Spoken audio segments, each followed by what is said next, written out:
الحمدللہ وکفا والصلاة والسلام علی اشرف الانبیاء محمد المصطفى وعلى آلہ وصحبہ وذریاتہ واہل بیتہ اجمعین، اما بعد۔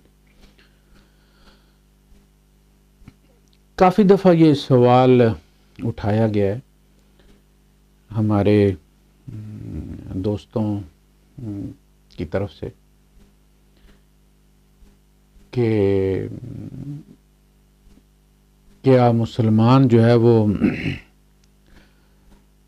ہمیشہ جنت میں جائیں گے، یا کم از کم ان اعمال کے ساتھ، اس کردار کے ساتھ، اس سیرت کے ساتھ وہ جہنم کا ایک ٹرپ لگا کر واپس جنت چلے جائیں گے، اور کافر جو ہے وہ، کافر سے مراد ہے کہ غیر مسلم، وہ جس بھی مذہب سے اسلام کے علاوہ تعلق رکھتا ہو، یہ لوگ اگر کوئی نیکی کرتے ہیں یا نیک ہیں، دیانتدار آنیسٹ ہیں، اپنی فیلڈ میں جو بھی جہاں کام کر رہا ہے وہ دیانتداری کے ساتھ کرتا ہے، جس اسٹینڈرڈ کے پیسے لیتا ہے اسی اسٹینڈرڈ کا جو ہے وہ مٹیریل استعمال کرتا ہے، کوئی ہیرا پھیری نہیں کرتا، اسپتال بناتا ہے،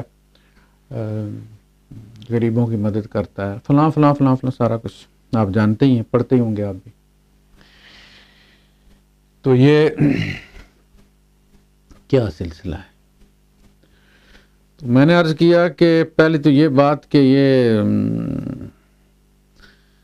معاملہ عدالت میں ہے، اللہ کی عدالت میں، تو ہمیں اس پہ کوئی کلام نہیں کرنا چاہیے، اس بات پہ یقین رکھنا چاہیے کہ وہ عادل ہے، اللہ پاک، وہ العدل اس کا نام ہے، یعنی صفاتی نام ہے اس کا،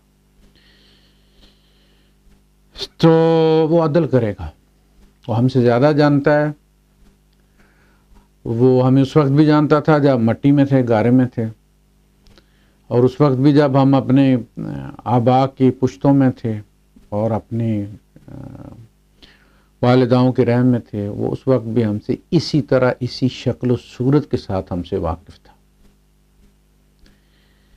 اور مرنے کے بعد بھی وہ ہم سے اسی طرح واقف رہے گا۔ ہم دوسروں کے لیے ڈس اپیئر ہوں گے، دوسروں کے لیے ہم یہاں سے چلے جائیں گے، لیکن اس کے لیے ہمارا ماضی، ہمارا حال اور ہمارا مستقبل، وہ سب اس کے سامنے، وہ سب سے بہتر جاننے والا ہے، عدل کرے گا، یعنی کسی کے ساتھ ظلم نہیں کرے گا، اس لیے فرمایا وَقُضِيَ بَيْنَهُمْ بِالْحَقِّ وَقِيلَ الْحَمْدُ لِلَّهِ رَبِّ الْعَالَمِينَ، یعنی اس دن بھی کوئی انگلی نہیں اٹھے گی کہ اللہ نے عدل نہیں کیا اور جی زیادتی ہو گئی ہے، کوئی گلہ شکوہ نہیں، فرمایا سارے یہی کہیں گے کہ الحمدللہ رب العالمین، ساری تعریفیں اللہ کے لیے، کیا انصاف کیا ہے، کیا عدل کیا ہے، کوئی شائبہ جو ہے وہ کہیں باقی نہیں رہے۔ تو یہ تو بڑی موٹی سی بات ہے، اس کو سمجھ لینا چاہیے، لیکن وہ کہتے ہیں کہ جنہیں جلنے کی حسرت ہے وہ پروانے کہاں جائیں۔ اب وہ جو سوچنے والے ہیں، سوال اٹھانے والے ہیں، وہ پھر کہاں جائیں گے؟ ان کا تو کام ہے نا سوال کرنا، اور کر لینا چاہیے پھر، اس لیے کہ سوال اٹھ جائے یا اٹھا دیا جائے تو جب تک وہ سوال انٹرٹین ہو کے جو ہے وہ ڈیلیٹ نہ ہو جائے، جیسے جن حاضر کر کے تو وہ جن نکالتے ہیں، حاضر نہ ہو تو نکلتا بھی نہیں ہے، تو پھر وہ سیٹسفائی ہو جائے سوال تو آگے انڈے بچے نہیں دیتا، ورنہ پھر وہ سوال میں سے سوال نکلتے رہتے ہیں۔ تو ٹھیک ہے، پہلی چیز یہ ہے کہ اصل چیز توحید ہے، ساری کتابیں توحید بیان کرتی ہیں اور توحید کے لیے ہی نازل ہوئی ہیں، سارے رسول اللہ کی طرف بلانے آئے ہیں اور غیر اللہ سے بچانے آئے ہیں، تو کتابوں کا محور، رسالت اور نبوت کا محور جو ہے وہ توحید ہے۔ اگر کوئی آدمی توحید تک پہنچ گیا، اس نے یہ بات جان لی کہ اس کائنات کا بنانے والا ایک ہی ہے، چلانے والا بھی ایک ہے، اس کو جو سسٹین رکھے ہوئے ہے وہ بھی ایک ہے، اس کا نقشہ بنانے والا بھی ایک ہے، اگرچہ اس کی کسی رسول سے ملاقات نہیں ہوئی، اس کی دعوت اس نے سنی نہیں۔ ہمارے یہاں فقہ میں شیخ الجبل کا جو ہے وہ مسئلہ وہ اس کو ڈسکس کرتا ہے کہ ایک شخص ہے جو پہاڑ پر رہتا ہے، ہمیشہ وہاں کوئی چشمہ ہے، اس نے کوئی بکری وکری رکھی ہوئی ہے، کوئی سبزی اس چشمے کے ذریعے اس نے اگائی ہوئی ہے، کوئی پھل کے پودے اس نے لگائے ہوئے ہیں پھلوں کے، تو اسے نیچے آنے کی کوئی ضرورت محسوس نہیں ہوتی، وہ وہیں ہے اور کھا پی لیتا ہے، پانی پی لیتا ہے، دودھ پی لیتا ہے بکری کا اپنی کا، اور نیچے کبھی بستی میں آیا ہی نہیں۔ اس دوران بستی میں کوئی رسول آئے اور وہ اپنی دعوت اور تبلیغ کر کے فوت ہو گئے، چلیں تو اب اس بندے کا کیا بنے گا، اس شیخ الجبل کا کیا بنے گا؟ تو کہا گیا جی جو آئے تھے وہ توحید کی شمع جلانے آئے تھے، اگر وہ بندہ خود توحید تک پہنچ گیا تو فابہا، یعنی اس کا توحید ہے تو پھر وہ سیدھا جنت میں جائے گا۔ پھر کہا گیا جی کہ اگر اس کا عقیدہ درست نہیں ہے اور اس نے رسول کی دعوت بھی نہیں سنی ہے تو کہا گیا کہ اس کا بھی مواخذہ نہیں ہوگا، اگرچہ انسانی فطرت اس چیز کو، غیریت کو یا پارٹنرشپ کو پسند نہیں کرتی، اور یہ انسان کے خلاف سب سے بڑی دلیل ہوگی۔ تو کہا گیا کہ اس کا بھی حساب کتاب ہوگا اور اس کا عذر بھی سنا جائے گا، اور اللہ پاک مناسب سمجھے گا تو اس کو بخش دے گا۔ اس لیے کہ کہا جاتا کہ لا عقوبۃ الا بالتجریم، آپ جب تک جرم ثابت نہ کریں، اگلے کو مجرم ثابت نہ کریں، لا عقوبہ، کوئی اس کی سزا نہیں ہے، اس کی کوئی۔ ولا تجریم الا بالتبلیغ، آپ مجرم کسی کو قرار نہیں دے سکتے جب تک کہ آپ اس کو ڈوز اینڈ ڈونٹ سمجھا نہ دیں کہ بیٹا یہ کرنا ہے یہ نہیں کرنا، تو وہ والی تبلیغ۔ اب تبلیغ جو ہے وہ کردار کے ساتھ ہوتی ہے۔ اگر ایک باپ بھی اپنے بیٹے کو یہ سمجھائے کہ بیٹا سگریٹ نہیں پینا، میں نے اگر دیکھا تو میں کسی کے ساتھ سگریٹ پیتے ہوئے یا کہیں پیتے ہوئے تو میں تمہیں گھر سے نکال دوں گا، ٹانگیں توڑ دوں گا، چمڑی اتار لوں گا، جیسا کہ والدین تھریٹ کرتے ہیں، لیکن اس کا والد خود پیتا ہے، خود چین اسموکر ہے، بچے کو وہ کہتا ہے کہ نہیں پینا، تو اگرچہ اس نے تبلیغ ٹھیک کی ہے، منع کیا ہے، منع کرنا چاہیے، اور اس نے منع کیا ہے، اور اس کے جو عواقب ہیں اس سے بھی اس کو آگاہ کیا ہے، لیکن خود وہ پیتا ہے، تو اس میں بچے کا اگر وہ وائلیشن کرتا ہے، وہ بچہ بھی پیتا ہے چھپ چھپا کے، تو اس میں ایکسکیوز ہے اس بچے کے لیے کہ فطری طور پر بندہ پھر یہ سمجھتا ہے کہ اگر اتنا ہی خطرے والی بات ہوتی تو میرا باپ خود کیوں پیتا۔ یہ جو سوال ہے نا، یہ تبلیغ کے زور کو ختم کر دیتا ہے، اس کی جو ویلیڈیٹی ہوتی ہے جس کی بنیاد پر کسی کو مجرم ٹھہرانا ہے وہ متاثر ہوتی ہے۔ پھر آپ دیکھتے ہیں کہ راوی میں اگر جھوٹ کا الزام اس پہ لگ جائے، کوئی بندہ کہہ دے کہ جس نے میرے ساتھ جھوٹ بولا تھا یا فراڈ کیا تھا، تو وہ ضعیف ہو جاتا ہے۔ یعنی پیچھے سے روایت چلتی آ رہی ہے، اس میں 1 2 3 4 بندے جو ہیں وہ ثقہ ہیں، بڑے تھم ہیں دین کے بنے ہوئے، اچانک درمیان میں کسی کمزور بندے کو بھی ثواب کمانے کا شوق چڑھا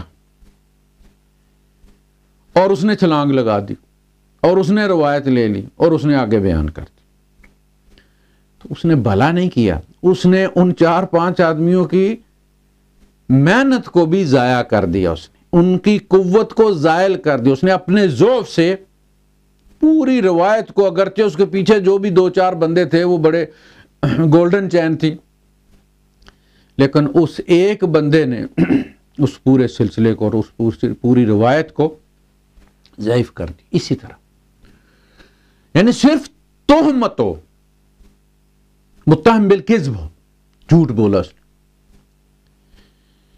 لیکن جب بہتان نہ ہو، پریکٹیکلی دنیا ہمارے ساتھ معاملات کرے، ہاتھ میں لائے تو انگلیاں گنے، لین دین کرے، آرڈر کسی اور چیز کا دے اور کوئی اور چیز آ جائے، تو یہ تہمت نہیں بلکہ پریکٹیکل کر کے دیکھے. ہم خود آپ کو میں ہمیشہ مثال دیتا ہوں کہ آپ جنٹاسین جب لیتے ہیں نمونیا کے لیے تو آپ جرمنی کا لیتے ہیں، پاکستان کا کیوں نہیں لیتے؟ آپ کو پتہ ہے پانی ہوگا.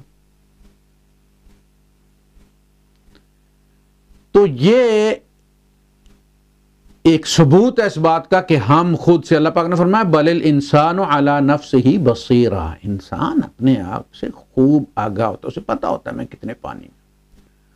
والدین کو رزلٹ کا انتظار ہوتا ہے، بچے کو نہیں ہوتا، اسے پتا ہوتا ہے میں کیا لکھ کے آیا ہوں، وہ اپنے نفس پر بصیرہ ہے. تو ہم خود یہ مانتے ہیں کہ ہم نے نبی کریم صلی اللہ علیہ وسلم سے جو دعوت چلی ہے اور آپ کے کردار کے زور پر چلی ہے، اللہ پاک نے بار بار اپنے نبی کا اور نبی کے مخالف مشرکین کا کردار سامنے رکھ کے کہا کہ یہ دیکھو. اللہ کے رسول صلی اللہ علیہ وسلم کو جب حکم ہوا فاصدع بما تؤمر، اب ذرا دعوت کھل کے دیجئے، تو آپ گئے اور آپ نے کوئی صفحہ پر کھڑے ہو کے تمام قبائل کو بلا کے جو بات ان کے سامنے رکھی وہ قرآن نہیں رکھا. سب سے پہلے جو سوال ہے وہ یہ ہے کہ کیف وجدتمونی، تم نے مجھے کیسا پایا؟ اور ان کا جواب یہ سن کر کہ ہم نے آپ سے خیر کے سوا کبھی نہیں پایا. صادق اور امین، یہ اس طرح ہمارے ہاں ایک بندے کے لیے استعمال کر کے اصل میں توہین مذہب کی گئی ہے. 295 سی لگنا چاہیے. ایک ہی ہستی ہے الصادق اور الامین.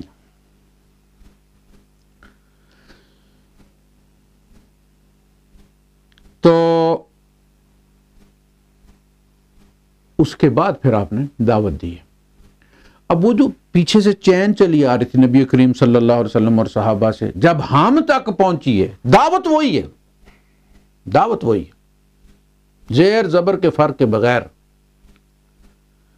لیکن ہمارے کمزور کردار نے، ہماری بد کرداری نے، ہمارے سیرت کے عیب نے اس دعوت کو کر دیا ہے کمزور. اب وہ ضعیف روایت بن گئی. مذہب ایک ضعیف روایت بن گیا، اس لیے کہ اس مذہب کے حاملین بددیانت ہیں، جھوٹے ہیں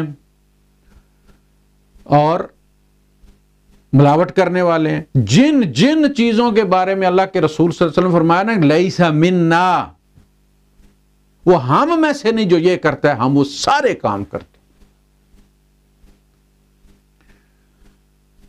ہم وہ سارے کام کرتے ہیں جس کی وارننگ دی تھی نبی نے کہ جس نے یہ کیا من غشنا فلیس منا، جس نے ہمیں دھوکہ دیا، گیلی گندم اور سوکھی گندم مکس کر کے بیچی، فلیس منا، وہ ہم میں سے نہیں. تو آپ دیکھ لیں اپنے آپ کو، خالص چیز کو ملتی ہے آپ کو دوائیوں سمیت، خون سمیت. تو نبی کریم صلی اللہ علیہ وسلم تو ڈس آن کر چکے ہیں، ایسے لوگوں کو ڈس آن کر چکے ہیں کہ ان کا میرے ساتھ اور میرا ان کے ساتھ کوئی تعلق نہیں، وہ ہم میں سے ہیں ہی نہیں. تو سب سے پہلے تو مسلمانوں کو اپنی فکر کرنی چاہیے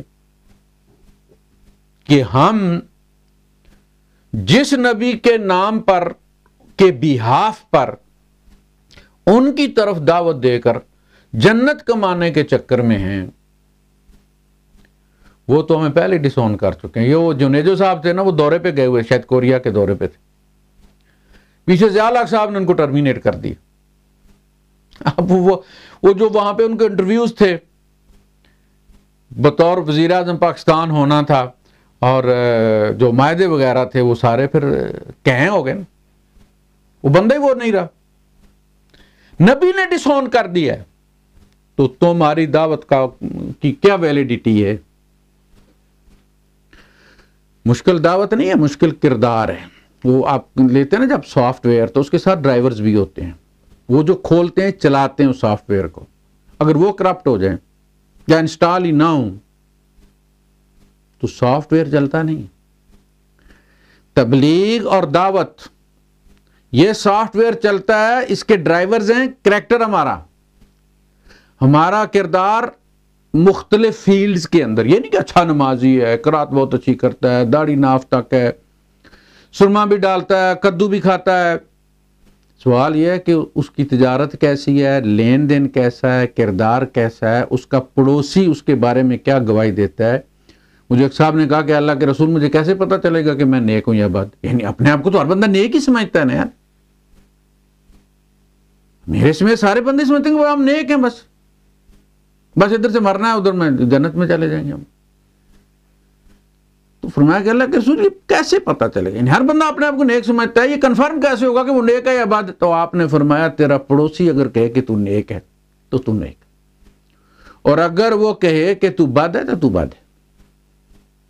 اس لیے حضور نے فرمایا 3 بار قسم کھا کے فرمایا واللہ لا یؤمن واللہ لا یؤمن واللہ لا یؤمن، اللہ کی قسم وہ ایمان والا نہیں، اللہ کی قسم وہ ایمان والا نہیں، اللہ کی قسم اس کا ایمان نہیں۔ اللہ کے رسول قسم کھا کے سئلا یا قیل من یا رسول اللہ، اللہ کے رسول وہ کون؟ اتنا خطرناک بندہ ہے، اتنا بدبخت بندہ جو قسم کھا کے نبی کے منہ سے ایمان سے خارج ہو رہا ہے۔ تو آپ نے فرمایا الذی لا یأمن جارہ بوائقہ، جو شخص اپنے شر سے اپنے پڑوسی کو امن نہ دے۔ آپ دیکھ لیجئے کیا کرتے ہیں ہم، کچرا پڑوسی کے گھر کے سامنے کر دیتے ہیں، گالی گلوچ، اپنے گھر میں گالیاں دیتے ہیں، اتنی اونچی دیتے ہیں کہ پڑوس کے گھر میں جو ہے وہ ان کی بیٹیاں اور وہ جو ہے وہ مانگے کی چیز نہیں دیتے ہم ان کو۔ پڑوس ہے تو پردہ ہوتا ہے، پڑوسی ایک دوسرے کا لباس ہوتے ہیں، پڑوس کی باتیں خبریں محلے میں پھیلانی ہیں، فیصلے ہاں ہو چکے ہیں، وہاں ریزلٹ سنانا ہے۔ پڑوسی آپ کا ہے، آپ کا حشر، وہ کہے آپ جنتی ہیں تو واجبت، وہ کہے آپ جہنمی ہیں تو واجبت۔ تو عرض کرنا یہ ہے کہ مجھے یہ لگتا ہے کہ غیر مسلموں سے زیادہ ہم مسلمانوں کو یہ فکر کرنی چاہیے کہ ہمارا کیا بنے گا، اس لیے کہ مقدمہ چلے گا، کفار تو کہہ دیں گے کہ بات ہم تک پہنچی تھی، لیکن کن کے ذریعے پہنچی تھی، اس کی وجہ سے محدثین کے اصول کے مطابق روایت جو ہے وہ ضعیف ہو گئی، اسلام کی روایت ضعیف ہو گئی۔ جو باتیں کہی ہوئی تھی وہ کہانیاں میں سناتے تھے کہ ان کے رسول جو تھے وہ یہ کرتے تھے، بڑے دیانتدار تھے، فلاں تھا، ڈھینگ تھا، سارا کچھ، لیکن ان کے کریکٹر کی جھلک تک ان میں نہیں تھی۔ تو وہ تو چلے جائیں گے جنت، پاس ہو گئے، وہ بری ہو گئے، باعزت بری ہو گئے، اس لیے کہ سوال اٹھ گیا۔ تو ہمارا کیا بنے گا؟ اگر اسلام اتنا اچھا ہے، اگر آپ اپنے معاشرے کو جنت نہیں بنا سکتے تو آپ کس جنت میں جائیں گے؟ جنت یہیں تو بنانی ہے، گھر کو جنت بنا کے ثابت کرنا ہے کہ ہم جنتی ہیں، پڑوس کو جنت بنانا ہے، محلے کو جنت بنانا ہے، تو ثابت ہوگا کہ ہم جنتی ہیں۔ ایسا تو نہیں کہ ہم چور ڈاکو اور جھگڑالو اور جناب ماں بہن کی گالیاں دینے والے اور مساجد سے جوتیاں اٹھانے والے اور ٹوٹیاں کھول کے بیچنے والے اور گھڑی اتار کے لے جانے والے، اور جب اٹھیں گے تو لبیک اللہم لبیک پڑھتے ہوئے جنت میں چلے جائیں گے ہیں؟ تو اصل چیز یہ ہے کہ ہمارے اس کردار کے ساتھ غیر مسلموں کو بالکل کوئی مسئلہ نہیں، اللہ کی عدالت میں وہ۔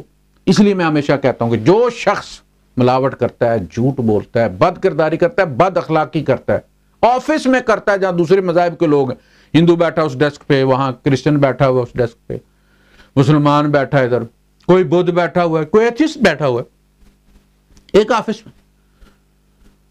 آپ کا کردار تبلیغ کرتا ہے.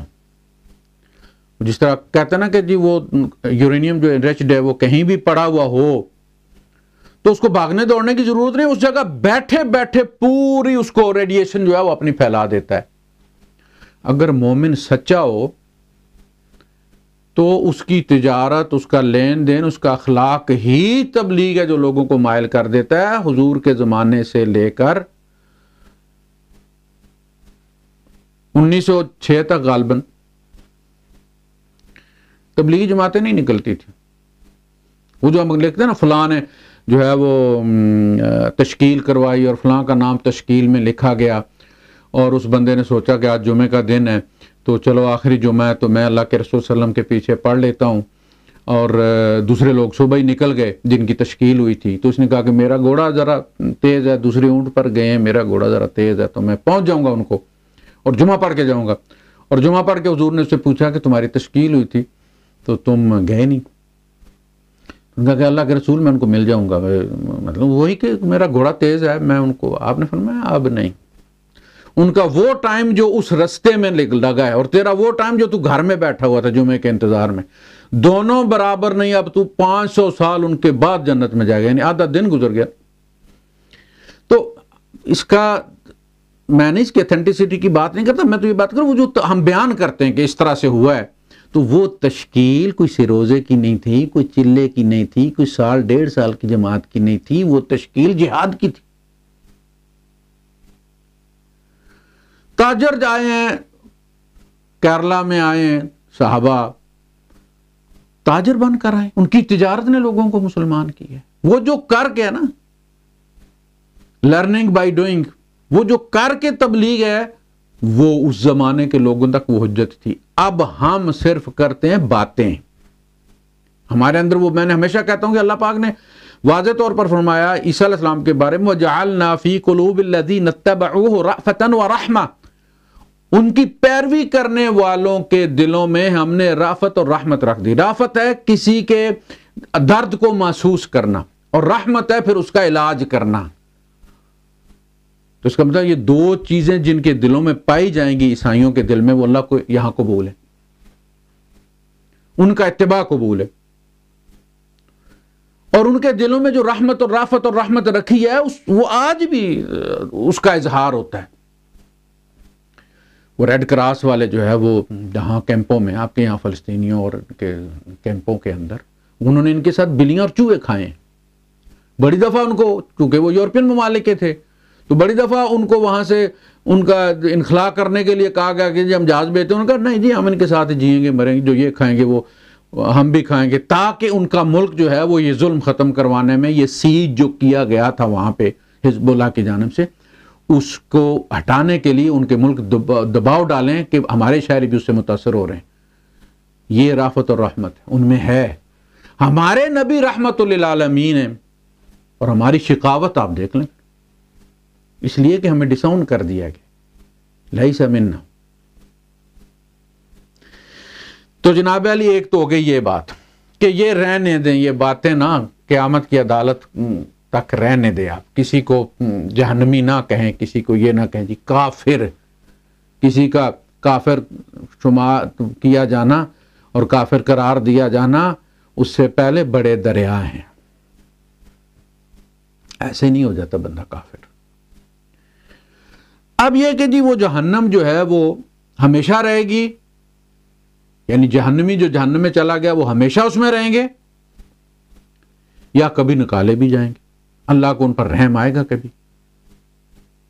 مسلمانوں کے بارے میں تو یہ کہہ دیا گیا کہ جی وہ ٹرپ پر جائیں گے اور اپنے اپنے جو ہے وہ بھگت کے جو بھی ہے. اور بندے بھی اتنے ایزی ہیں کہ چلو یار وہاں سیدھے سیدھے پہلی ٹرائی میں پاس نہ ہوئے تو وہاں جہنم میں سپلیمنٹری دے کے تو ہو جائیں گے، پاس ہو جائیں گے. یعنی انہوں نے یوں سمجھا ہوا کہ ایسے ہی جیسے ایک ٹرپ ہوتا ہے، لوگ خوار ہونے کے لیے جاتے ہیں شمالی علاقہ جات، یعنی اچھے بھلے گھروں میں آرام سے رہ رہے. جانا ہے باہر، وہاں جناب علی گاڑیاں پھنسنی ہیں، پھر برف باری ہونی ہے، پھر مصیبت پڑی ہوئی ہے، کوئی انخلا ہو جائے، کوئی ہمیں بچانے آ جائے. وہ گئے کیوں وہاں پہ یار تم؟ میں تو یہاں جس طرح گھر میں رہتا ہوں وہاں بھی گھر میں رہتا ہوں. میرا اپنا گاؤں، میرا اپنا علاقہ ماشاءاللہ جنت ہے. کھڑے حضرت بندہ مسحور ہو جاتا ہے. میں گھر کی کھڑکی سے دیکھ دوں مجھے جنت نظر آتی ہے. یہ میرا علاقہ ہے. مجھے وہاں جا کے درختوں کے نیچے جا کے بیٹھو تو وہاں کسی نے پہلے ہی بولو براز کیا ہوا ہوتا ہے، پھر اس کو صاف کرو جناب. دوسرے درخت کے نیچے جاؤ تو وہاں بھی یہی ہوتا ہے. بھائی اپنا گھر چھوڑ کے کیوں جاتے ہو تم؟ خواری. تو وہ سمجھتے ہیں کہ یہ تھوڑی سی خواری کروانے کے لیے ہمیں اللہ پاک بھیجے گا وہاں پہ ناران کا غان، اور پھر ہم واپس آ جائیں گے ہفتے بعد، 10 دن بعد، 40 دن بعد. جیسے یہود کہتے تھے کہ 40 دن ہم نے بچڑے کی پوجا کی تھی، بس 40 دن کا ٹرپ ہوگا اور اس کے بعد ہم واپس آ جائیں گے. سیم ہمارے یہاں بھی. ہمارا مسئلہ جو سوال جو اٹھایا جاتا ہے وہ یہ ہے کہ چلو جی ہم تو نکل آئیں گے، وہ پیچھے جو رہ جائیں گے کافر، ان کا کیا بنے گا؟ ان میں بڑے بڑے نیک بھی ہیں، بڑے دیانتدار بھی ہیں. اللہ کی راہ میں پوری اپنی دولت، پاکستان کے ریزرو سے زیادہ، اس کے قرضوں سے بھی زیادہ دولت جو ہے وہ اللہ کی راہ میں دے دیتے ہیں کھڑے کھڑے. تو ان کا کیا بنے گا؟ نہیں، اللہ جو ہے وہ بے انصافی کرے گا ان کے ساتھ، یا معاذ اللہ ثم معاذ اللہ. ایسا نہیں، میں نے پہلے کہا کہ اللہ عدل ہے اور ان کے ساتھ بھی عدل ہوگا. ہمارے فتووں پہ اللہ پاک ان کو جہنم میں نہ ڈالے گا اور نہ ہمیشہ رکھے گا. یہ ہمارے فتوے. رحمت جو ہے، اللہ کی رحمت کا مظہر ہے جنت. جنت ایک حدیث قدسی میں یہ کہا بھی گیا ہے اللہ پاک کی طرف سے کہ جنت جو ہے یہ میری رحمت ہے، اور جہنم جو ہے وہ میرا غصہ ہے، میرا غضب ہے.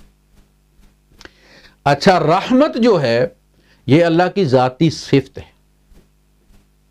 کتب علی نفسہ الرحمہ، 2 جگہ یہ لفظ استعمال کیے. اللہ پاک نے اپنے اوپر فرض کی ہے رحمت، رحم کرنا فرض کیا ہے اپنے اوپر. کتب، تو یہ اس کی ذاتی صفت ہے.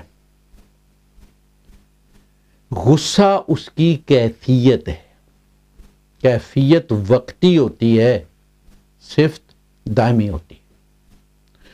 لہذا جنت و خالدین فیہا ابدا ہے. جہنم رب کا غصہ ہے. جب اس کا غصہ شانت ہو جائے گا تو جہنم کو بھی قرار آ جائے گا. کیا نا، ما دامت السماوات والارض، جب تک زمین و آسمان قائم رہیں گے. کون سے والے زمین و آسمان؟ جو ہمارا حساب کتاب لیتے وقت بنائے جائیں گے. یوم تبدل الارض والسماوات، اس دن یوم تبدل الارض غیر الارض والسماوات، جس دن اس زمین کے علاوہ زمین بنائی جائے گی. یعنی اس میں بہت کچھ مکس کیا جائے گا، بہت سارے سیارے آ کے اس کے ساتھ ٹکرائیں گے، اس سب کو ملا جلا کے کوٹ کوٹ کے برابر کر کے تو وہ پھر ایک میدان سجے گا جہاں پھر ہم یہیں اٹھیں گے. منہا خلقناکم وفیہا نعیدکم ومنہا نخرجکم تارۃ اخری. ہم نے یہیں اٹھ کے کھڑا ہونا ہے اور رب کی عدالت یہیں لگنی ہے، اس نے تجلی یہیں فرمانی ہے. وجاء ربک والملک صفا صفا، تیرا رب بھی آئے گا، فرشتے بھی صفیں باندھ کر آئیں گے پروں کے پرے، اور یہیں عدالت لگے گی. جہنم بھی لائی جائے گی اور جنت بھی لائی جائے گی. وَأُزْلِفَتِ الْجَنَّةُ لِلْمُتَّقِينَ وَبُرِّزَتِ الْجَحِيمُ لِلْغَاوِينَ. تو وہ سامنے لا کے، جیسے وہ کرکٹ میچ ہو رہا تھا نا فائنل، جب تو ٹرافی لا کے سامنے رکھ دیتے ہو تو سامنے آ جائے. تو اس طرف بہت سارے علماء گئے ہیں کہ جب اللہ کا غصہ شانت ہوگا تو جہنم کی جو ہے وہ ختم ہو جائے گی. سورہ لم یکن الذین کفروا والی میں فرمایا نا، فإن الذین کفروا من اہل الکتاب والمشرکین فی نار جہنم خالدین فیہا. خالدین فیہا کا مطلب لمبے عرصے تک پڑے رہے. اور اہل جنت کے بارے میں فرمایا کہ خالدین فیہا ابدا، وہ اس میں خالدین اس کے آگے بڑھ کے کہا ابدا، ابدیت جو ہے وہ اس کو حاصل ہوگی. تو یہ ہے صورتحال. یعنی بعض کے نزدیک جو لوگ وہاں ہوں گے ان کو وہ اس کے خوگر ہو جائیں گے اور وہ شانت ہو جائے گی اور اللہ پاک اس کو غائب کر دے گا. اور بعض کے نزدیک جو ہے وہ اللہ پاک ان کو بھی کبھی نہ کبھی نکال لے گا. یہ دونوں چیزیں ہمارا کوئی نقصان نہیں، ہمیں اس پر اصرار بھی کوئی نہیں. جب تک رب چاہے گا، ما شاء ربک، اللہ نے پہلے کیا، جب تک تیرا رب چاہے گا تب تک ان کو بھی رکھے گا. تو بہرحال وہ ان کا خالق ہے. تو اصل جو یقین والی بات ہے وہ ہے کہ ان کے ساتھ آپ یہ سوچ سکتے ہیں کہ جی انہوں نے یہ کیا لیکن کہ ان کے ساتھ زیادتی نہیں ہونی چاہیے، تو وہ تو ان کا خالق ہے، وہ تو انسان سے محبت کرتا ہے، وہ ہم سے زیادہ یہ چیز سوچے گا کہ ان کے ساتھ زیادتی نہ ہو. تو یہ بات ہے، ویلڈ ہے کسی حد تک کہ ان کی بھی اللہ کا غصہ شانت ہوگا تو جہنم بھی شانت ہو جائے گی. اور پھر دیکھیں کیا ہوتا ہے. وآخر دعوانا الحمدللہ رب العالمین.